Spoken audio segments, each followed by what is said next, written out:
before the first dawn stretched its pale fingers across the firmament. There was a hush deeper than the sleep of mountains. A velvet dark, endless and patient, wrapped itself around all that would one day be. In that stillness drifted countless realms, vast, unseen, and unborn, like silent thoughts awaiting a speaker. They were not stars, for no suns yet shone. They were not worlds, for no soil yet dreamed of life. They were possibilities, quiet as glass, lakes beneath unbroken night, waiting for the faintest pulse of becoming. Among these infinite pockets of potential, the plains of Oblivion slumbered. Each was a secret waiting for a name, a cradle of power, a reflection of the unknowable mind of the Orbis. Some would blaze with endless flame, others would sing with the chill of perfect void. But in those first breaths of forever, all were joined by a single cadence, silence. Silence that was not emptiness, but presence. The weight of thought unspoken, the pressure of infinity before the first ripple of time. Mortals, when they dream, sometimes brush this quiet. They describe it as a gulf without floor, or a sea without shore, a darkness softer than velvet and older than memory. Yet their words are only lanterns held to a horizon they cannot cross. For Oblivion is not merely a place apart. It is the endless tapestry where every possibility lies folded, patient as stone, waiting for breath. To linger, there is to drift between heartbeat and heartbeat, where time forgets its own name and distance has no meaning. The dreamer floats, and the dream itself floats with them, both unbound. Out of that hush came the princes, spirits vast and particular, each a truth given shape. They are not born as mortals reckon birth. They awaken, as a pattern awakens in frost or as light awakens in a crystal when the sun first bends to it. Molag Bal with his cruel dominion, Azura with her twilight grace, Maroon's Dagon with his restless flame. Each a chord in the music of the void, each a single tone in an endless hymn. Their realms began to shimmer like dawn on distant ice, each claiming its own resonance, its own dream of eternity. Yet before their songs rose fully, there lingered another presence, subtle and austere. It did not burn, nor surge, nor sing. It moved like the geometry of a crystal forming beneath still water, inevitable and flawless. Order without beginning, purpose without end. Where others exulted in change or passion, this presence cherished symmetry.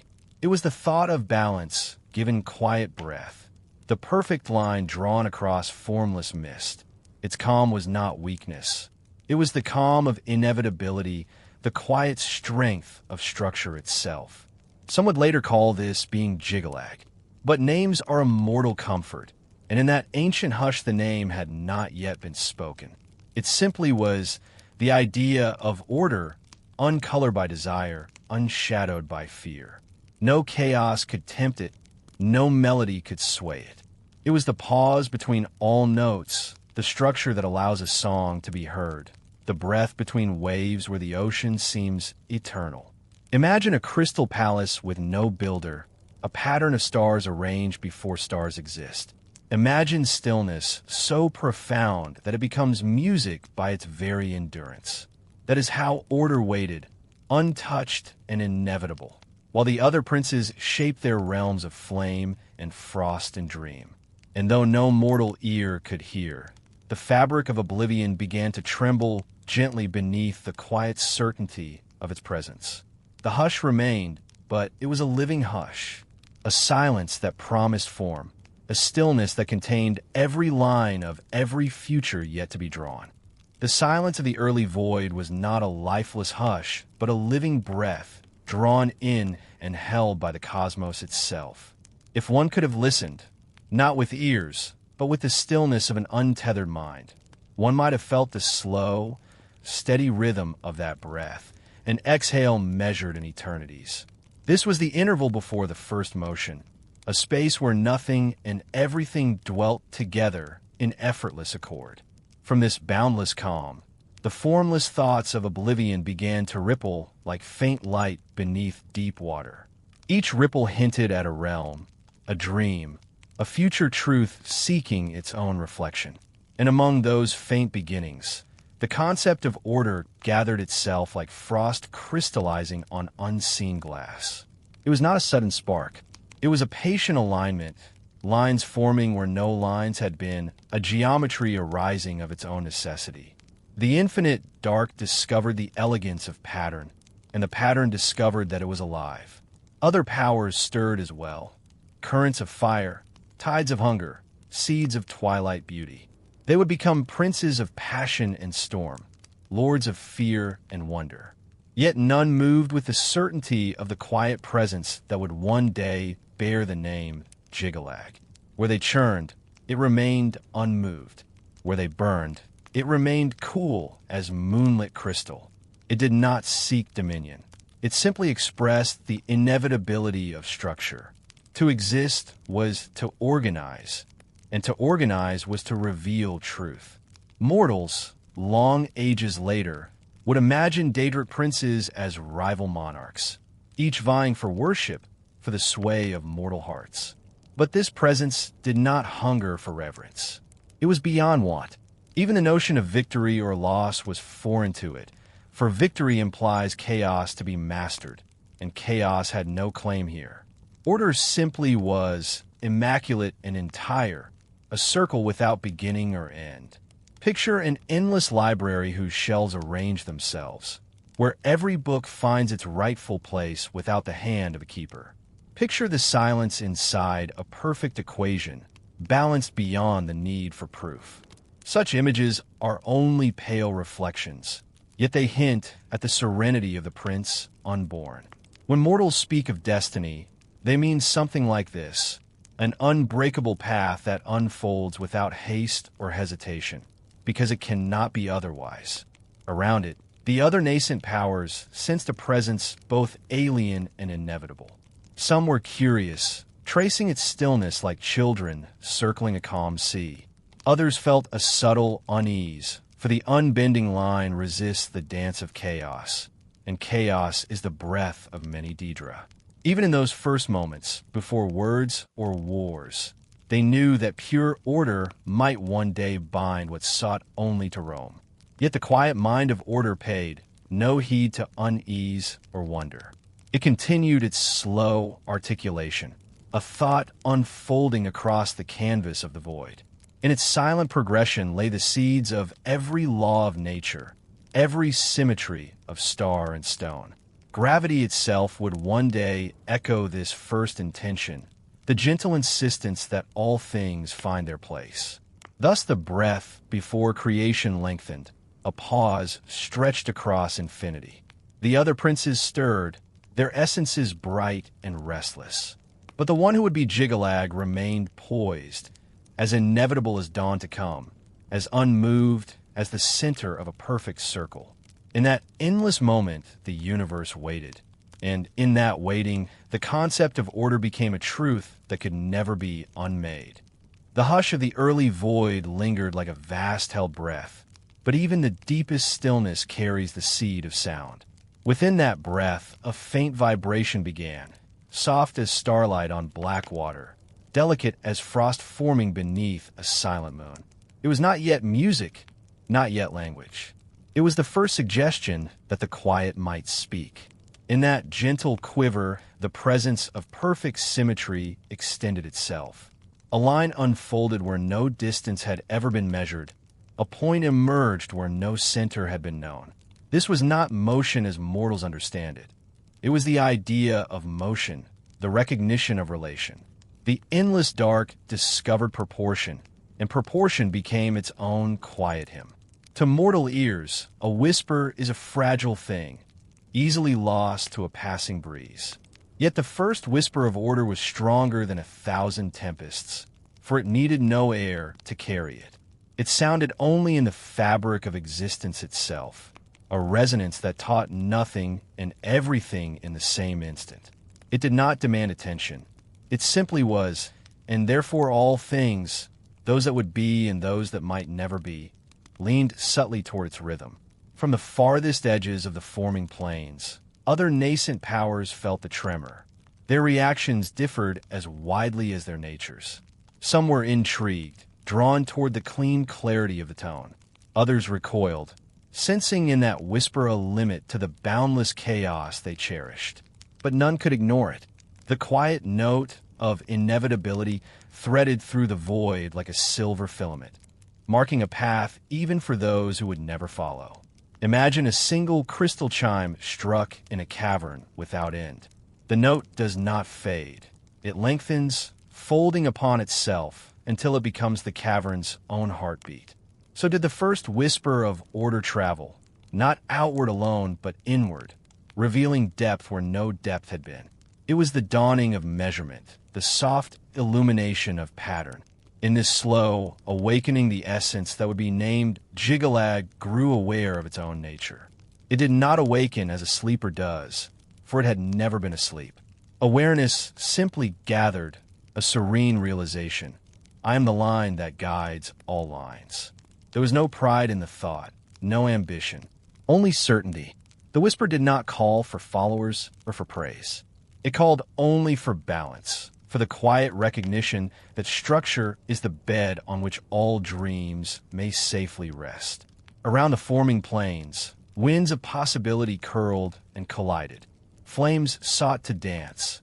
Tides longed to churn. Shadows yearned to stretch without boundary.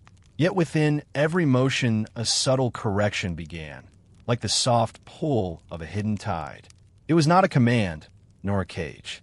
It was the natural drift toward harmony, the suggestion that even wildness carries a shape if one listens long enough. And so the whisper of order moved through the endless night, not a shout to awaken, but a lullaby to remind creation of its own heartbeat. The other powers would soon sing their loud songs of change and passion. But before their voices could rise, the universe heard this first quiet invitation, a promise that in the heart of chaos, there would always be a place for the peace of the perfect line. The first whisper did not fade.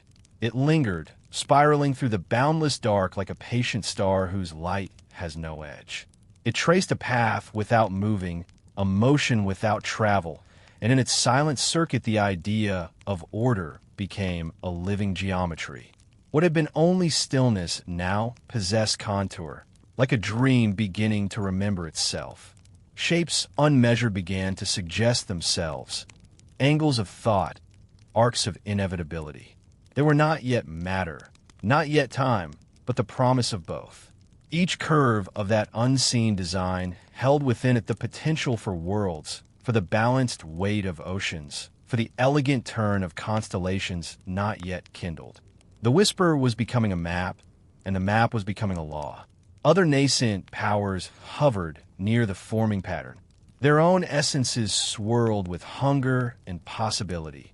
Fire that longed to leap, shadow that ached to stretch, tides that wished only to break. They watched the measured unfolding and sensed, without words, a truth they could neither claim nor deny. Here was a force that neither competed nor yielded, a presence that defined without striking. It set no boundary, yet made boundary inevitable. To mortal minds, a boundary is a fence, a wall to be climbed. But this was a boundary of understanding, a recognition that a line exists simply because it must. Like the horizon, it does not forbid, it merely is. And so even the wildest spirits paused, if only for the breath of a single timeless breath, to feel the inevitability of that line. The presence that would be known as Jyggalag absorbed these silent encounters without stir or change. Awareness within it deepened, crystalline and unhurried. It did not weigh the other powers or measure their worth. Measurement itself was already its nature. Where a mortal might ponder choice, Jyggalag simply was choice fulfilled, the decision before decisions, the symmetry before any question of balance could arise. From the perspective of uncounted eons, one might imagine that this was the first law of creation, that structure is the unseen root of every possibility. For flame to leap, it must have direction. For tides to roll, they must have a shore. Even chaos requires a canvas upon which to paint its restless colors. The whisper of order offered that canvas, unseen but inexorable. Slowly, what had been only the faint vibration of a thought became the subtle pulse of inevitability. Across the unshaped void, patterns gathered like dew, faint lattices of meaning connecting silence to silence. There was no haste, no climax, only the serene expansion of a principle that could not be broken. And still the other presences turned and stirred. Some drifted closer, curious despite themselves. Others withdrew into deeper shadow, wary of a design they could not unmake. Yet none could flee entirely, for the geometry of becoming was everywhere and nowhere, filling the void without crowding it. Thus the whisper endured, neither louder nor softer, until endurance itself felt like destiny. It was not a prelude to chaos or a rival to passion. It was the quiet truth that allows all things to exist. The perfect lattice beneath the unending sky, the measure within every heartbeat that would ever be. And so the idea of order shone, a silent star in an infinite night, awaiting the day when mortals would give it a name and tremble at the sound. Jyggalag, the silent figure of order lingered, neither advancing nor retreating, for in the endless void, such notions held no weight. Yet its very presence began to draw subtle lines through the dark, a quiet architecture unseen yet undeniable, where the other nascent powers swirled in restless eddies of flame or shadow. This being remained a tranquil axis. Around it the unformed realms slowly discovered direction, as if gravity itself were listening to a deeper song. Mortals would one day call this principle law, but no parchment could contain its scope. Law was not a decree written and enforced. It was the natural resting of all things in their proper relation. Stones fall not because they are ordered to fall, but because falling is their truest motion.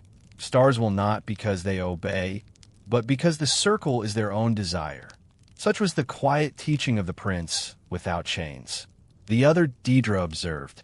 Maroon's Dagon flared with sudden storms of molten thought. Bothia's shadow stretched and curved, eager for contest. Even the distant music of Azura wavered, a twilight note of wonder tinged with unease. None could match the serenity they beheld, and in that serenity each sensed the measure of their own restlessness. For to gaze upon perfect stillness is to feel the trembling within oneself. Jyggalag offered no challenge, spoke no word of dominance. Yet the very absence of struggle felt like a quiet victory. To the wild and the willful, this was unsettling. Chaos thrives on resistance. But how does one contend with a force that neither bends nor pushes back? The mirror of order reflected their own turbulence with unflinching clarity, and in that reflection, some found fascination, others a slow dread. Picture a crystal garden unfolding petal by petal, each angle flawless, each surface catching light that does not yet exist. No gardener tends it, no storm disturbs it. It simply unfolds, inevitable and complete. Such was the essence of Jyggalag. Growth without haste, perfection without pride. Time, if time could be measured, passed like the unbroken drift of snow. The forming plains began to take faint shape around the silent axis. Echoes of landscapes, murmurs of future skies. They were not commanded into order. They were inspired by it, like iron filings aligning to an unseen magnet. Even chaos found itself tracing delicate spirals near that calm. Some of the newborn princes whispered among themselves, voices like distant thunder over an endless sea. Could such a being remain indifferent forever? Would the stillness one day demand tribute? Or would it merely endure, a truth too complete to notice its own supremacy? Their questions were seeds of stories yet to come, but for now they drifted unanswered, lost in the great quiet. And still the measure of stillness deepened. Jyggalag neither sought nor refused their attention. It was the uncarved stone from which all temples are imagined, the pause in which every heartbeat finds its cadence.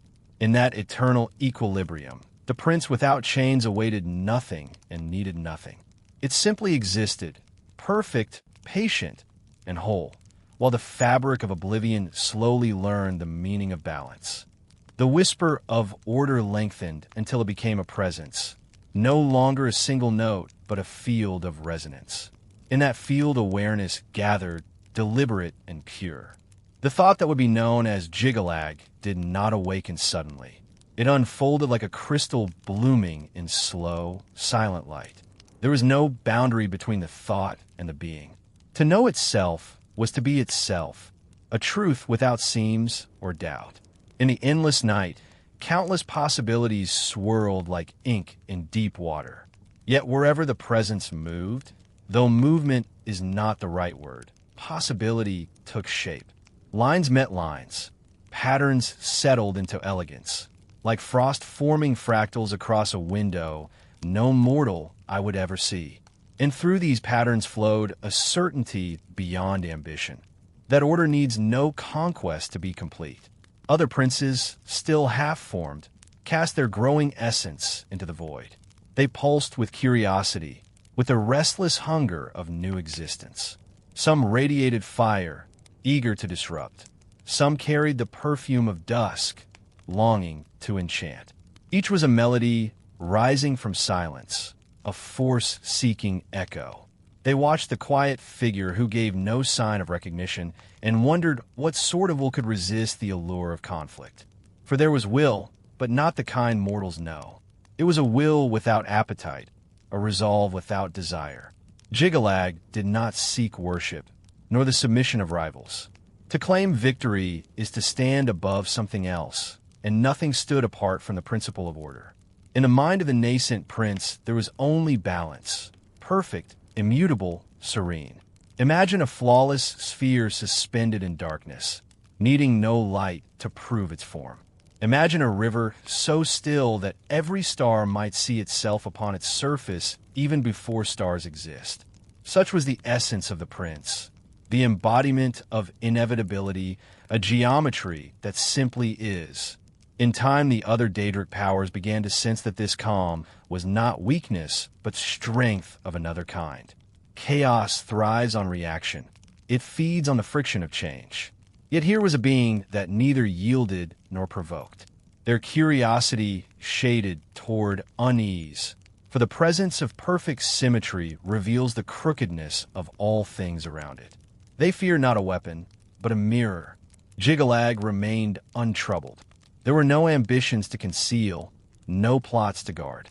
In the boundless quiet of the void, its essence continued to refine itself, every angle aligning with every other, every possibility drawn gently toward a single harmony. The prince without chains required no chains, for nothing in existence could tempt it from the path it had never chosen and could never leave.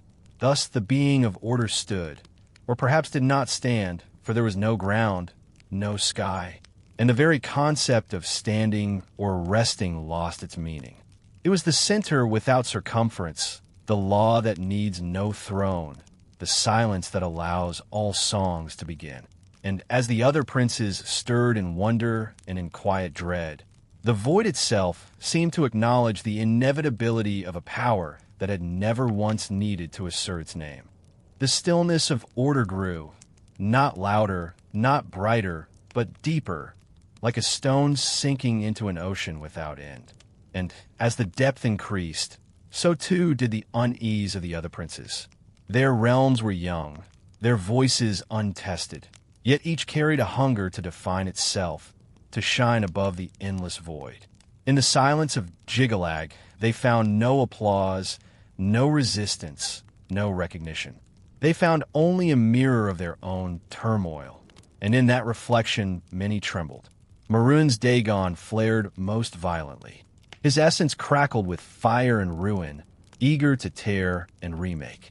But against the calm geometry of Jyggalag, his storms seemed to break upon an invisible wall, scattering sparks into the void.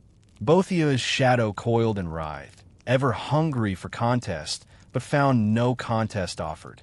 Even Molag Bal, whose dominion would one day be subjugation, felt a strange quiet pressed against his will to enslave. It was not resistance. It was indifference, an indifference so complete it resembled defeat. To the Daedra, whose natures thrive upon passion and rivalry, this stillness was unsettling. For passion requires something to consume. Rivalry requires an opponent to strike. Yet here was a prince who neither consumed nor struck, a power that simply existed, immutable, inviolate. In the sight of such balance, their own desires seemed fragile, like flames flickering in a hall of stone. Whispers began to pass between them, whispers darker than the void they drifted in. What would happen if this presence grew too strong? What if its lines of symmetry spread until no chaos remained? Would their realms be fixed, their songs stilled, their hungers bound in crystal chains? The fear was not of conquest, but of irrelevance. Then in the face of perfect order, all other passions would fade into silence. Even those less inclined to conflict felt the weight of this concern. Azura, radiant with twilight grace, looked upon the geometry and wondered if beauty could survive in a world where all things were equal, all things predetermined. Her voice was softer than the others, but it, too, was touched with unease. And so, for the first time, unity of a kind flickered among the princes. They who would one day war with one another, who would scheme and betray and laugh at ruin, found themselves drawn into a single thought, that Jyggalag's presence was dangerous, not because it struck, but because it never needed to. Yet Jyggalag did not answer their whispers. It did not even notice. Its essence unfolded still, a crystal bloom untouched by wind, a circle whose perfection required no defender. The fears of the princes passed over it like clouds across a mountain, shadows without power to move the stone. But fear, once born, does not fade easily. In their unease, the Daedra began to imagine the unthinkable, that together they might act, not out of rivalry, but out of preservation. For if order could not be challenged, then perhaps it must be undone. Thus the seeds of conspiracy settled into the endless void. The princes did not yet know the shape their plan would take, nor the curse they would one day weave. But already their hearts trembled with a single certainty, that perfect stillness could not be allowed to reign. Fear is a quiet thing at first. It begins as a tremor under thought, a slight distortion in the calm. Among the Daedric Princes it spread like a ripple through black water, silent, deliberate, unstoppable. Each felt it in their own way, as a chill, as a restless itch, as an echo that would not leave the mind. They had known rivalry and the sharp delight of conflict, but this was different. This was a fear that no single battle could settle. One by one, they turned their senses toward the crystalline presence that neither moved nor faltered. Jyggalag remained as it had always been, serene, inevitable, unbroken by the noise of their growing realms. Its stillness mocked every surge of chaos, not with laughter, but with perfect disregard. Against such balance, their proud flames and storms seemed like fleeting sparks. The princes spoke in private currents of thought. Molag Bal, his essence heavy with domination, whispered of chains and the need to shatter what cannot be bound. Both had delighted in the intrigue itself, savoring the taste of a conspiracy that might require every cunning art. Maroon's Dagon's restless fire crackled at the mere suggestion of a union, eager to unmake what he could not scorch alone. Even the subtler voices, Azura's twilight song, Meridia's clear light, wove threads of concern into the gathering hush. They knew that to strike at Jyggalag was to strike at inevitability. Yet the thought of inaction chilled them more. What would become of their realms if order grew unchecked? Would flame lose its freedom to dance? Would shadow lose its mystery? Would even beauty be flattened into lifeless symmetry? Such questions pressed against their spirits like cold iron. Slowly the ripple of fear became a tide of intent. No prince commanded it. No single will guided the motion. Yet their thoughts began to align, drawn together as if by the very principle they feared. Perhaps that was the deepest irony, that order itself, merely by existing, gathered its enemies into an accidental accord. They met in hidden junctions of the void, where light and sound had never been born. Their counsels were not of words alone, but of essence. Flashes of flame, coils of shadow, harmonies of twilight. They debated and tested, probing the boundaries of what might be done. And always the same truth returned. No force of one could challenge the prince of perfect balance. Only together might they disturb the symmetry that threatened to still them all. A plan began to glimmer like a distant star, to weave a curse, subtle and enduring, a spell that would not merely break order, but transform it. To destroy the unshakable would be impossible, but to twist it, to cloak it in its opposite, this perhaps they could achieve. They would craft a prison not of stone, but of contradiction, a mask of madness to shroud the face of inevitability. Through long stretches of timeless night, they shaped their design. They poured into it the essence of change, of paradox, of endless chaos. And when at last their combined intention solidified, it did not roar. It pulsed like a dark star, quiet as a heartbeat, yet heavy with unmaking. Still Jyggalag stood unmoved, silent as a perfect crystal beneath a frozen sea. Whether it sensed the gathering storm, none could tell. Perhaps it knew and simply did not care. Perhaps knowledge and indifference were the same to a being whose nature could not be bent. Whatever the truth, the conspiracy deepened, and the princes prepared to lay their impossible snare across the path of the one who needed no path at all. The conspiracy of the princes ripened in silence, as inevitable as the dawn they feared might never come. Their resolve was a dark harmony, each note of chaos weaving into a single, dissonant chord. They did not march or clash or shout. Instead, they gathered their essences, subtle and patient, until their combined will shimmered like a storm hidden within glass. From the depths of this secret accord, a singular intention emerged, to strike not at the body of Jyggalag, if such a body could be said to exist, but at the very principle of order itself. They would not destroy, they would invert. For to break perfection outright was impossible, but to wrap it in contradiction, to turn certainty into endless flux, might yet unseat the prince without chains. Molag Bal offered the weight of domination, the cold gravity of binding. Bothio wove cunning paradoxes, each a knot of thought designed to confound the straightest line. Maroon's Dagon exhaled raw destruction, a fire to melt the clean geometry of crystal. Even Azura, reluctant and sorrowful, lent the dim radiance of dusk, the twilight where all certainties blur. Their powers mingled like storms converging over a still sea, gathering strength in the hidden folds of the void. The weaving of the curse was unlike any craft known to mortals. No words were spoken, for words imply sequence, and this was a weaving outside of time. Each prince gave a fragment of their essence, chaos and change, passion and ruin, spun into a single, seamless design. The spell took shape as a dark reflection of the very thing it sought to undo, a pattern of perfect disorder, a lattice of unending contradiction. As they labored, a hush deeper than the original void settled across the plains.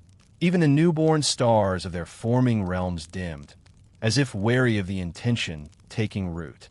The Orbis seemed to lean in, listening to a secret it could not name. And still Jyggalag remained unmoved, crystalline and complete, the axis about which all things unconsciously turned. Did it know? Was the prince aware of the gathering storm that sought to unmake its very nature? No sign betrayed awareness. The geometry of order simply continued, serene as ever. When the weaving was finished, the curse pulsed like a black star, silent and heavy. It was not a weapon in the mortal sense. It was a concept, an impossibility made manifest. To look upon it was to feel the mind slip, as if staring into a mirror that reflected only chaos. It held within it every contradiction the princes could summon. Flame that freezes, shadow that burns, laughter that silences thought. It was madness distilled, shaped with exquisite care. Together they cast their creation toward the one they feared and admired in equal measure. There was no flash of light, no roar of thunder. The curse moved like a breath of night, unseen, inevitable. It wound itself through the perfect lines of Jyggalag's being, seeking the core where certainty dwelt. And when it touched that core, the void itself seemed to pause, as if the fabric of reality held its breath. No scream followed, no shatter of crystal. Instead, there came a subtle tremor, a vibration so fine it might have been mistaken for silence. The geometry quivered, not from weakness, but from a change deeper than strength or frailty. The Prince of Order was not broken, but the first fracture of transformation had begun. At first, the change was no louder than a sigh. A single ripple traced the flawless crystal of Jyggalag's being, delicate as moonlight on still water. Yet within that ripple slept an infinity of contradictions, the combined will of every prince who feared the quiet of perfect law. The curse did not strike like lightning. It unfolded like a dream within a dream, seeping into the unshakable pattern until the pattern itself began to question its own existence. Where once there had been only clarity, faint echoes now flickered. Lines of symmetry wavered as though they doubted their purpose. Angles softened into curves, and curves sharpened again, chasing forms that refused to remain. The very essence of order hesitated, caught between what it was and what it had never imagined. To mortals, such tremors would seem small, but in the timeless calm of Oblivion, they were earthquakes of the spirit. The Daedric conspirators sensed it first, a subtle distortion like heat over desert stone. They knew their weaving had found purchase. They whispered, not in triumph, but in wary awe, for even they could not foresee the depth of the change they had unleashed. Jyggalag did not cry out, yet the quiet around the prince deepened into something stranger than silence, a resonance of opposing truths. Within the crystal logic of order arose sudden bursts of color and sound, ideas without sequence, laughter that echoed before it began. The mind of the prince stretched and folded, seeking its center and finding 1,000 centers, each as real and unreal as the next. Madness is not merely chaos. It is the marriage of opposites. It is the circle that insists it is a square, the melody that sings itself backward while leaping forward. From the very perfection that defined Jyggalag sprang this new and terrible freedom. The curse did not erase order. It compelled it to dance with disorder, to wear a mask of infinite contradiction. Slowly the crystal brilliance dimmed, then flared in impossible hues, violet that burned like frost, gold that tasted of iron. Shapes multiplied and dissolved. Whole philosophies bloomed and perished in an instant, each declaring itself the one true law before shattering into laughter. The prince who had embodied the calm inevitability of law now drifted through a sea of impossible thoughts, every certainty mirrored and mocked by its own opposite. The other princes watched from the edges of the void. Some felt triumph, others unease, for the transformation exceeded even their darkest hopes. They had meant to weaken the power of order, to cloak it in confusion. Instead, they had birthed something new, something neither pure chaos nor unbroken law, but a fusion that could not be predicted. In that moment, Jyggalag became more and less than itself. The name it once bore began to fracture like light through a shattered gem. From the scattered echoes, a new name drifted forth, soft as a sigh, mad as a chorus, Jyggalag. Where perfect silence had reigned, laughter now curled like smoke. Where all had been fixed, whimsy now ruled. And yet, beneath the laughter, a quiet shard of the old crystal remained, forever remembering what it had been. Thus the birth of the mad god was complete. The Orbis, vast and eternal, felt the tremor of a paradox made flesh. A deity both prisoner and free, both order and delirium. The other princes withdrew into their realms, uneasy in their victory, for they had unbound a force that would never again be contained. From the moment the name Jyggalag first shimmered through the void, the newborn mad god sought a dwelling suited to his new, paradoxical nature. Order had required no home. Crystal balance needs only itself, but madness yearned for a stage on which to dance, to echo, to twist. And so the nothingness trembled, and from that trembling a realm began to stir. Neither dream nor nightmare, but both. It began as a whisper, a low murmur like wind through hollow stone. Then colors without name seeped into the dark, hues that seemed to taste of sound and smell of memory. Hills unfurled where no ground had been, rivers of liquid moonlight wound their silver course through skies of ever-changing hue. Trees grew upside down, their roots flowering in the air while their branches drank from phantom soil. Islands drifted like idle thoughts across seas that shifted from crystal calm to sudden whirlpools of laughing foam. This was not creation as mortals know it. It was improvisation, an endless performance of possibility. Each moment birthed a new shape, a new scent, a new law that immediately betrayed itself for the joy of surprise. Where order had sought the single perfect form, Jyggalag delighted in infinite imperfection, every flaw a spark of wonder. Yet within the chaos, a strange symmetry lurked, like a melody hidden in a storm. Two great expanses slowly defined themselves, one bright and lush, the other dark and brooding. Mortals would someday name them mania and dementia, twin faces of a single thought.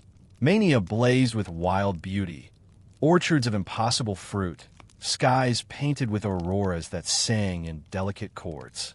Dementia brooded in velvet gloom, its swamps whispering secrets even to the silence. Together, they formed a balance of imbalance, a harmony of contradiction that only madness could sustain. Creatures followed, summoned by whim rather than design. Golden saints emerged, radiant and unyielding, guardians of the luminous mania. From the shadowed mire rose the dark seducers, fierce and graceful, keepers of dementia's somber paths. Both were paradox incarnate, loyal yet unpredictable, beautiful yet perilous, embodiments of a god who loved both order and disruption. Mortals who wandered too near the edges of Oblivion sometimes felt the pull of this newborn realm. Dreams carried them to landscapes where laughter echoed like bells through mist, where fear and delight became one. Some awoke with minds intact, but hearts forever changed. Others never returned, their spirits claimed by the thrill of endless surprise. Legends of Shivering Isle began to circulate long before any map could name it. Whispers of a place where reality itself wore a crooked grin. Through it all, Jyggalag reveled. He danced along the dividing line of mania and dementia, his laughter ringing like silver rain. Yet deep beneath the merriment lay a silent shard of crystal memory, a faint, forgotten echo of the one who had once been Jyggalag.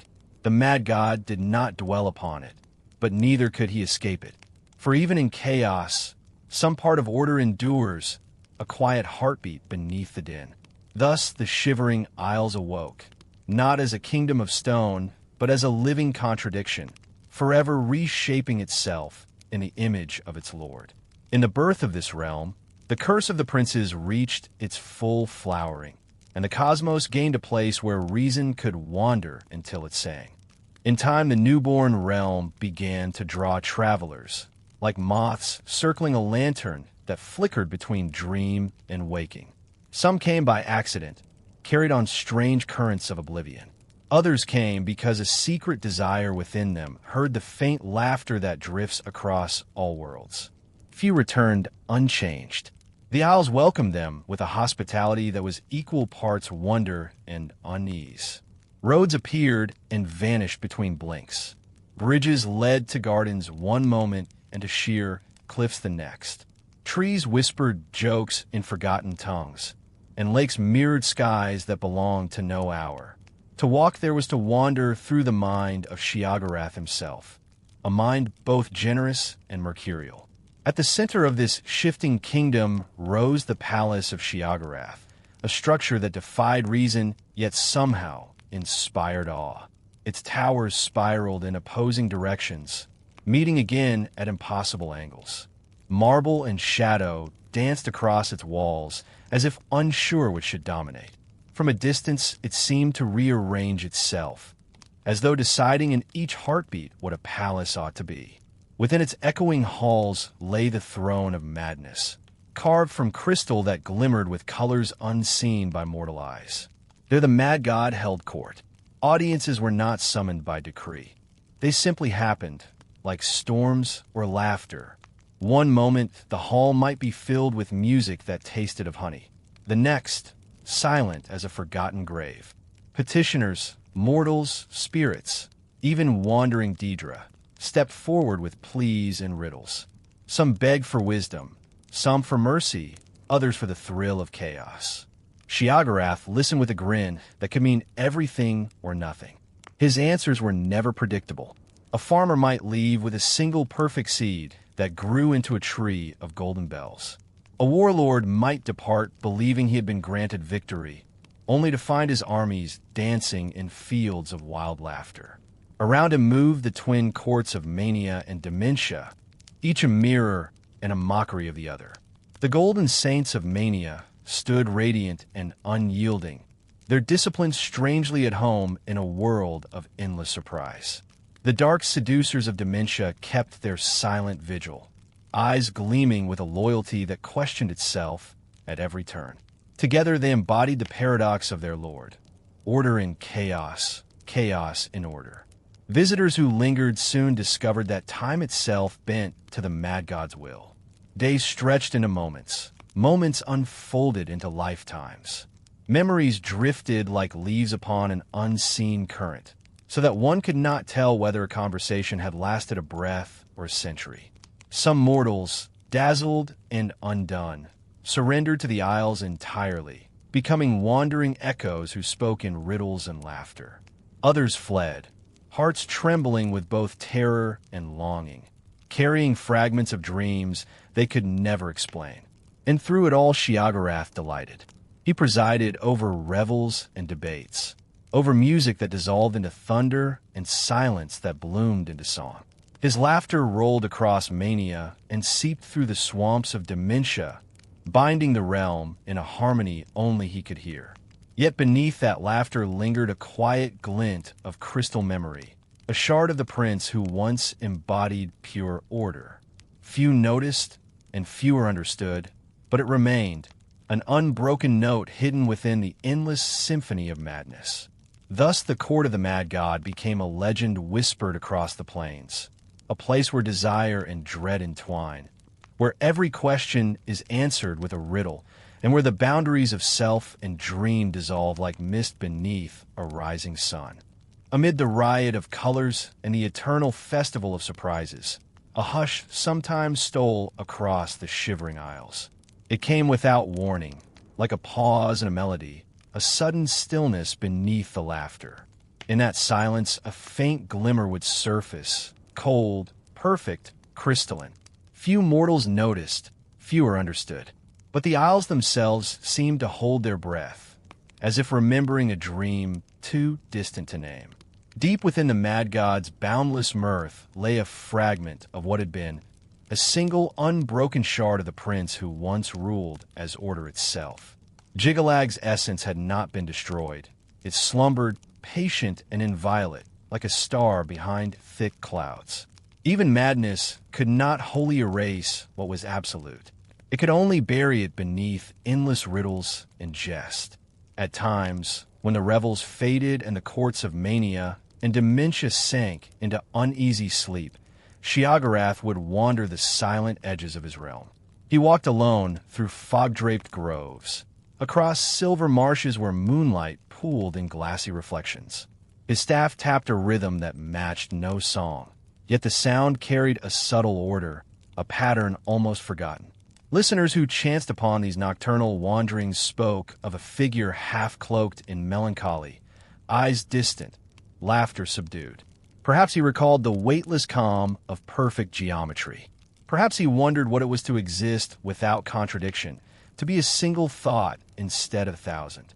But the memories came as echoes only, soft as snowfall, fleeting as a candle's final flicker. He might pause, listening to some inward chime, and then, as if startled, break into sudden mirth and vanish into the night. The isles themselves bore witness to this hidden duality. In certain glades, crystals grew in flawless symmetry, untouched by the wild magic around them. Lakes formed perfect circles that no storm could disturb.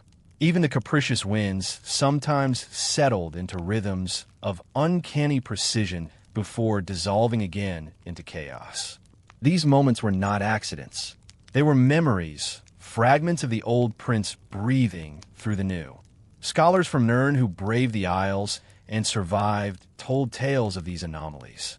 Some spoke of entire nights when the sky froze in a lattice of stars, so exact it seemed drawn by an unseen hand. Others described sudden clarity in the midst of madness, a fleeting awareness of pure logic that left them trembling. They sensed, without knowing why, that the mad god's laughter hid a silent truth. Even the golden saints and dark seducers, creatures of paradox themselves, whispered of moments when their lord seemed changed. His commands would sharpen into crystalline clarity, his eyes reflecting a distant light. Then, as swiftly, the mood would shatter into jest, and the Isles would ring once more with unbound delight. So the quiet memory of order endured, an invisible thread woven through the tapestry of endless surprise. It was a reminder that even the wildest chaos is born from structure, and that no curse, however powerful, can fully erase the essence of what was once inevitable. In the depths of Jyggalag's eternal revel, Jyggalag slept, waiting, not for release, but simply because a part of him could do nothing else. In the hush where the memory of order slept, a prophecy began to take shape, whispered first by the Isles themselves.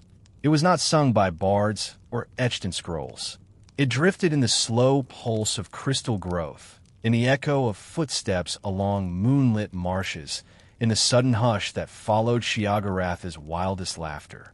Mortals who lingered in that silence sometimes awoke with words they did not understand, fragments of a story older than any dawn. The Golden Saints spoke of it in guarded tones, calling it the Grey March, a name like distant thunder across a sleeping sea. The dark seducers, more cautious still, traced the omen in shadows on their shields. Even the mad god's jests would occasionally twist toward prophecy, a sudden riddle spoken with a clarity too sharp to ignore. When crystal remembers, laughter will fade. The Isles themselves carried signs. Gardens of Mania would suddenly frost in perfect geometric patterns, every petal aligned as if by unseen compass.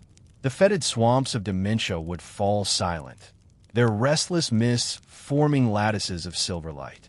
These were not accidents of magic. They were the old geometry stirring, the heartbeat of Jyggalag echoing through the chaos that bound him. Scholars from distant Nirn, daring or desperate enough to dwell in the mad god's court, recorded these phenomena with trembling quills. They described nights when the stars themselves arranged into flawless grids, when time slowed and every sound carried the resonance of crystal. Some claimed to hear a voice beneath their dreams, neither madness nor music, promising a return of perfect order.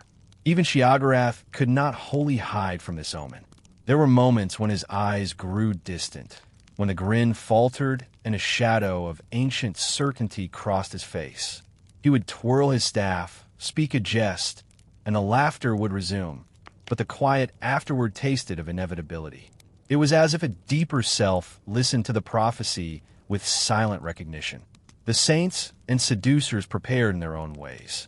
The saints polished their golden armor to mirror perfection, as though preparing for a war they could not name. The seducers sharpened their blades and whispered oaths in forgotten tongues, their loyalty tempered by a dread they dared not voice. They knew the Grey March was not a legend. It was a cycle, inevitable as the turning of unseen stars. The prophecy told that when the time of ripened madness drew to its close, the Crystal Prince would walk again. Jyggalag would rise from the shard of memory, sweeping across the Isles in a tide of silver inevitability. All laughter would hush, all rivers would freeze into straight lines. All songs would resolve into a single, flawless note. And the mad god himself would vanish, replaced by the figure he once was and might always be. So the Shivering Isles lived with a paradox at their heart. Every act of chaos carried within it the seed of perfect return. Mania and dementia rejoiced and mourned in equal measure, for they sensed that every revel is a prelude to silence. And Jyggalag, lord of the unexpected, master of riddles, danced all the faster, as if each jest might delay the coming of that inevitable gray tide. When the gray march at last stirred from whisper to reality, it began not with thunder, but with a breath like winter against the skin of the world. The Shivering Isles, ever capricious, slowed their restless dance. Colors dimmed to pale reflections, as if a great frost had seeped into every dream. Rivers that once laughed with moonlit ripples stiffened into sheets of mirror glass. Trees that sang in 12 voices fell silent, their branches outlined by a strange silver glow. The golden saints felt it first.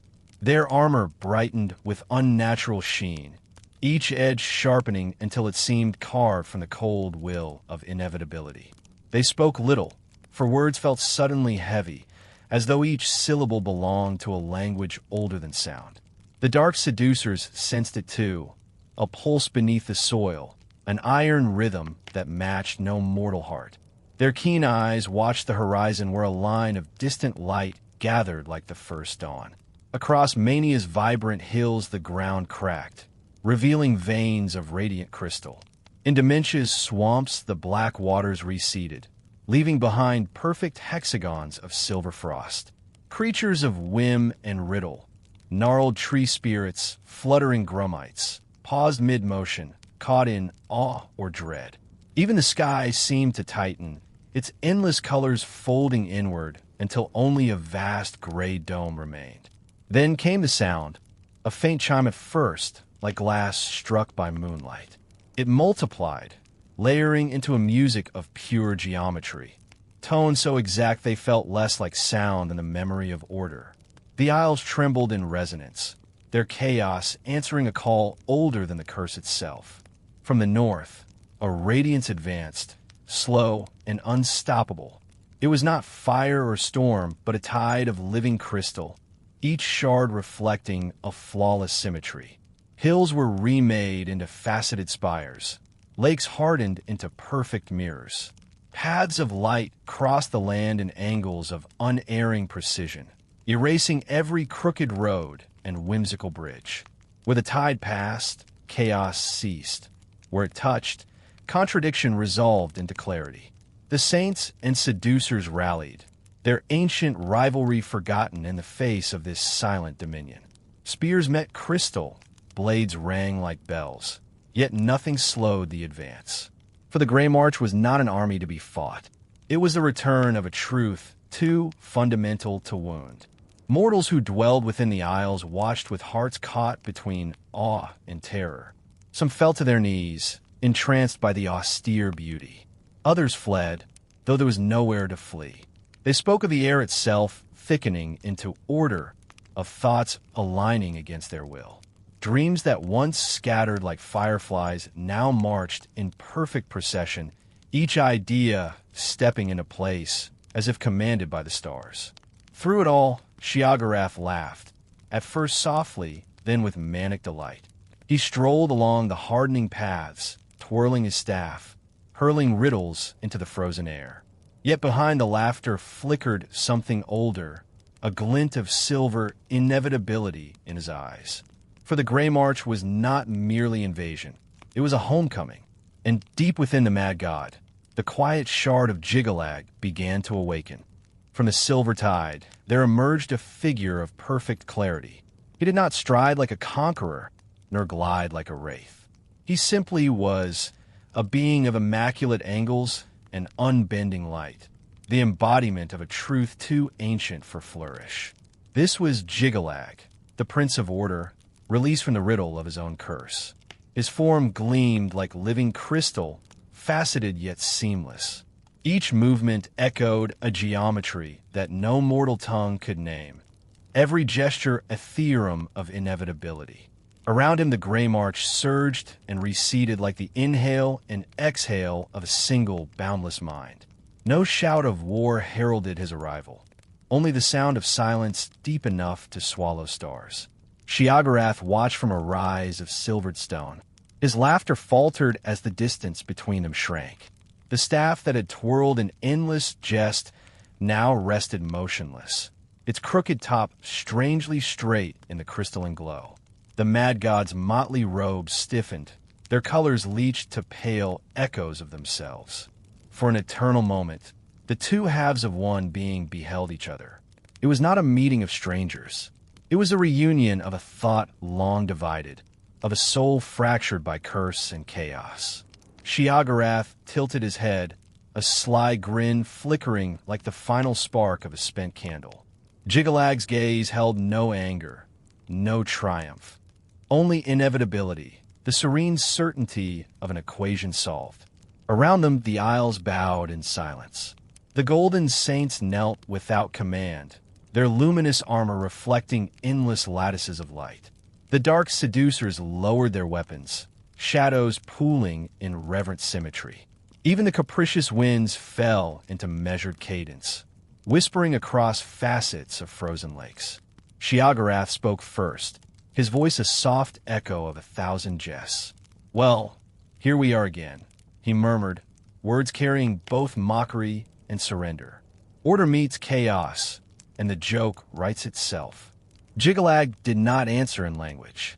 His reply was the slow, resonant pulse of a world aligning, a single, perfect chime that vibrated through every stone and star. In that sound lay both ending and beginning. The gray march reached its zenith. Crystalline spires touched the heavens, casting prisms of unbroken light. The Isles of Mania and Dementia ceased their restless quarrel and stood united in flawless stillness. For one breathless span, all contradictions dissolved. No madness, no laughter, no fear. Only the serene balance of absolute law. Then, as gently as dawn disperses night, the tide began to fade. The great spires softened to mist. Lakes once frozen with perfect circles melted into shimmering pools. The geometry loosened, the air exhaled. Jyggalag turned, his crystalline form already thinning into starlight. He left no command, no blessing, only the echo of that pure chime, a memory of impossible clarity. Where he had stood, Jyggalag remained, blinking as if waking from a long and intricate dream. Color bled back into his robes. Crooked laughter bubbled from his throat, and the shivering isles exhaled a collective sigh of returning madness. The cycle, as foretold, had turned once more. Order had come and gone, and chaos resumed its endless dance. Yet the memory of Jyggalag lingered like a crystal star beneath every jest. The crystal tide receded, leaving the shivering isles in a hush both strange and tender. For the first time in an age, the land held no contest between frenzy and silence. The very air seemed to pause, like the quiet heartbeat of a dream that knows it has ended yet lingers to remember itself. Lakes once bound in perfect mirrors melted into shifting reflections, ripples chasing moonlight with newfound freedom. Meadows awoke in sudden color, violets of delirious hue, grasses that shimmered like green flame. Trees that had stood frozen in flawless geometry sighed as crooked branches stretched again toward unruly skies. The world exhaled a breath it had not known it held. Mortals who had cowered through the gray march stepped cautiously from their shelters. They spoke in hushed wonder of the strange peace that followed the storm of order. Some wept at the return of chaos, their tears a mix of relief and grief.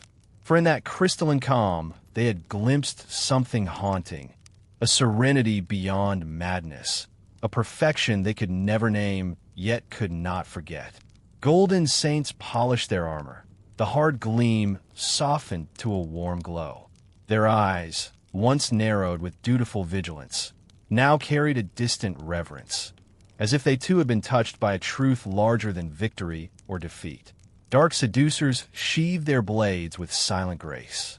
In their shadows flickered a strange respect for the order they had long resisted. Both factions returned to their eternal rivalry, yet something subtle had changed, a faint echo of unity beneath their ancient discord. Jyggalag reappeared not with a grand entrance, but with a quiet chuckle carried on the wind. One moment the isles lay in reflective stillness. The next, color erupted around him in a sudden flourish of improbable hues. His hat tilted at a wilder angle, his grin stretched wider than before. "Did you miss me?" he asked of no one and everyone, the question itself a riddle that needed no reply. The mad god twirled his staff, and laughter rolled like distant thunder across a sky eager for mischief. Yet those who watched closely saw a shadow behind his mirth. For all the jest, there was a glimmer in his eyes, a memory of the crystal prince whose being he had briefly touched. He alone knew that the cycle had not ended, that it could never truly end. Jyggalag had walked once more, and in doing so had carved a pattern that even madness could not erase. The isles themselves seemed to carry that remembrance. In certain valleys, crystals lingered like silent sentinels, their facets catching sunlight in perfect angles. Streams occasionally formed shapes too precise to be chance. On still nights, a faint chime would rise from nowhere, the quiet music of a geometry that refused to fade. Mortals returned to their tales and scholars to their parchments, trying to capture what words could scarcely hold. Some called it a miracle, others a warning. A few whispered that Jyggalag's retreat was not an end but a patient pause, and that the dance of order and chaos would spin again when the stars aligned. And Jyggalag, ever the trickster, ever the poet of the unpredictable, laughed louder, his voice carrying across every hill and hollow. Yet within that laughter, if one listened deeply enough, there pulsed a single silent note, the memory of perfect order, echoing through the endless carnival of his reign. Night returned to the shivering isles like a gentle tide, washing the land in silver calm. Yet beneath that calm, something lingered, an almost inaudible resonance, as though the very stones still hummed with memory. It was not the chaotic song of Jyggalag's revels, nor the wild laughter of his devoted followers. It was a single, pure tone, fragile as frost and steady as the stars. Those who listened closely felt it in their bones, the quiet echo of order. Travelers who wandered through crystal-kissed valleys found their thoughts drawn into strange alignments. Ideas settled into neat sequences, each conclusion following the last with uncanny precision. Dreams unfolded like intricate mosaics, their patterns perfect and unbroken until morning scattered them. Some awoke with tears, not of fear, but of aching recognition, as though they had brushed the edge of a truth too profound to name. The Golden Saints, disciplined guardians of a land never meant for discipline, carried themselves with new gravity. Their patrols traced almost mathematical routes through forest and marsh. Their eyes, luminous beneath their helms, sometimes reflected the still light of a memory they could not speak aloud. Dark seducers, though sworn to shadow and subtlety, paused in their endless watch to hear the faint chime that drifted on the wind. Even they, whose essence was born of cunning freedom, felt the calm pull of symmetry. Jyggalag noticed, of course. How could he not? At first he mocked the quiet tone, snapping his fingers to conjure rainbows of impossible color, filling the air with sudden bursts of music and nonsensical rhyme. But the echo endured, soft and patient, unshaken by jest. Sometimes he stopped mid-laughter, head tilted as though listening to a distant bell. In those moments his eyes shone with a light not entirely his own. He would then whirl his staff and grin. "Lovely little ring, isn't it?" he would say to no one in particular. A lullaby for the lunatic and the sage alike. "But don't you fret, it's only a memory." Probably. His followers roared with laughter, but many felt a quiet unease beneath their mirth, sensing a truth they dared not question. Scholars from Nirn who chronicled the Grey March returned years later, seeking evidence of what they had witnessed. They found delicate crystal growths hidden in cavern shadows, each one a perfect polyhedron that pulsed faintly when touched. They recorded strange harmonies carried on midnight breezes, a music without source or end. Their writings spoke of an invisible balance at the heart of chaos, a structure that defied every attempt to dismiss it as chance. Some theorized that the echo was Jyggalag himself, not gone but diffused, an endless equation written across the very fabric of the Isles. Others believed it was a promise, that order, though defeated, remains patient and eternal, waiting for the next turn of the wheel. Whatever its nature, the sound remained, a reminder that chaos is never free of its opposite. And so the Shivering Isles resumed their jubilant disarray. Colors flared, storms of laughter rolled, and the mad god danced through gardens of delirium. Yet beneath every jest and carnival cry lay that single note, a silent proof that the Crystal Prince still lingered. It was neither warning nor threat, merely the quiet assurance that all things, even madness, exist within a greater pattern. To listen for that note is to remember that order and chaos are not enemies, but partners in an endless dance. And when the night grows deep and the revels fade to whispers, the patient will hear it, a faint, perfect chime, echoing through eternity, reminding all who dream that Jyggalag is never truly gone. Time is a river without shore, and in the Shivering Isles that river bends back upon itself like a circle drawn in moonlight. Seasons in this realm have no name, yet even nameless days obey a rhythm deeper than madness. What has come will come again. What is fated will awaken.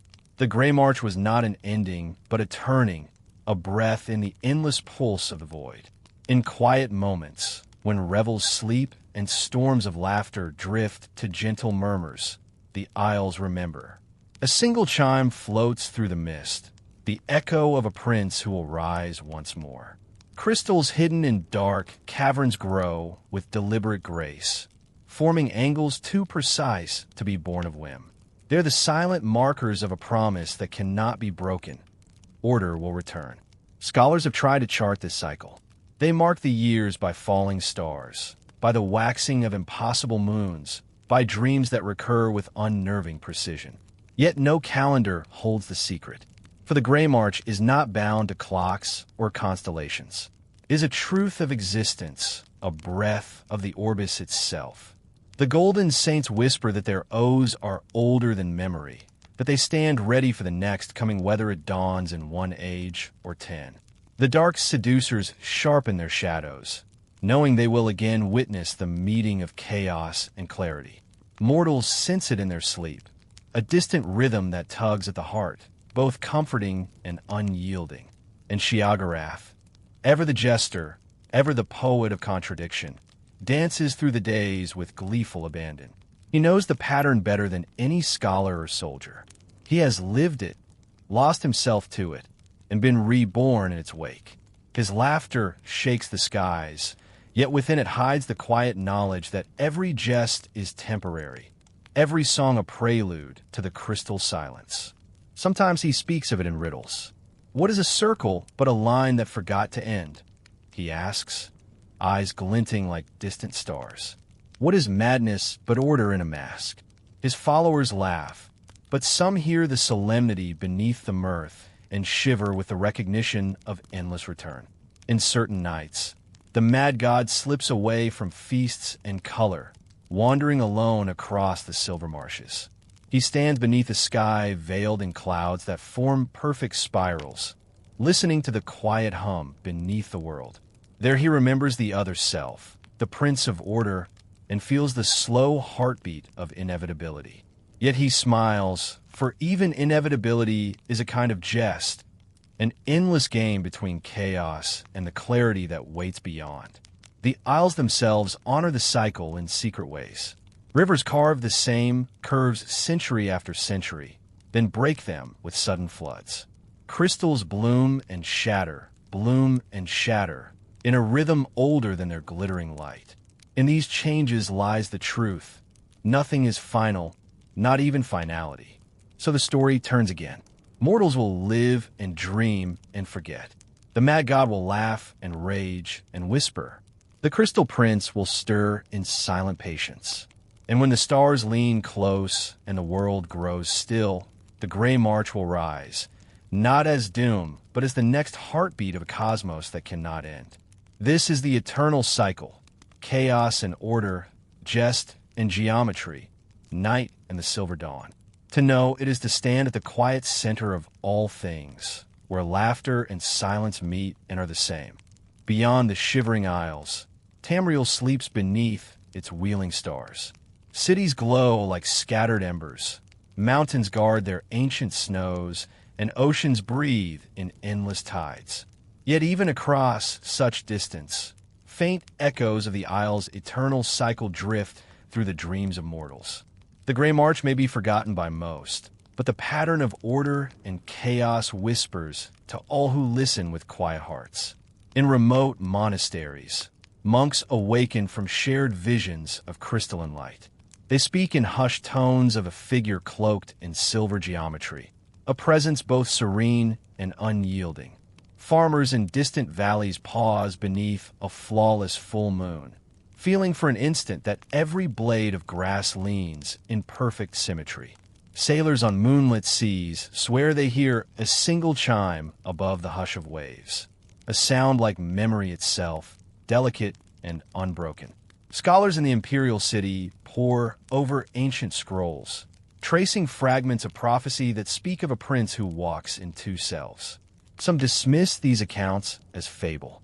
Others sense the truth behind the myth, that the dance of chaos and order is not confined to one Daedric realm, but pulses through every corner of the Orbis.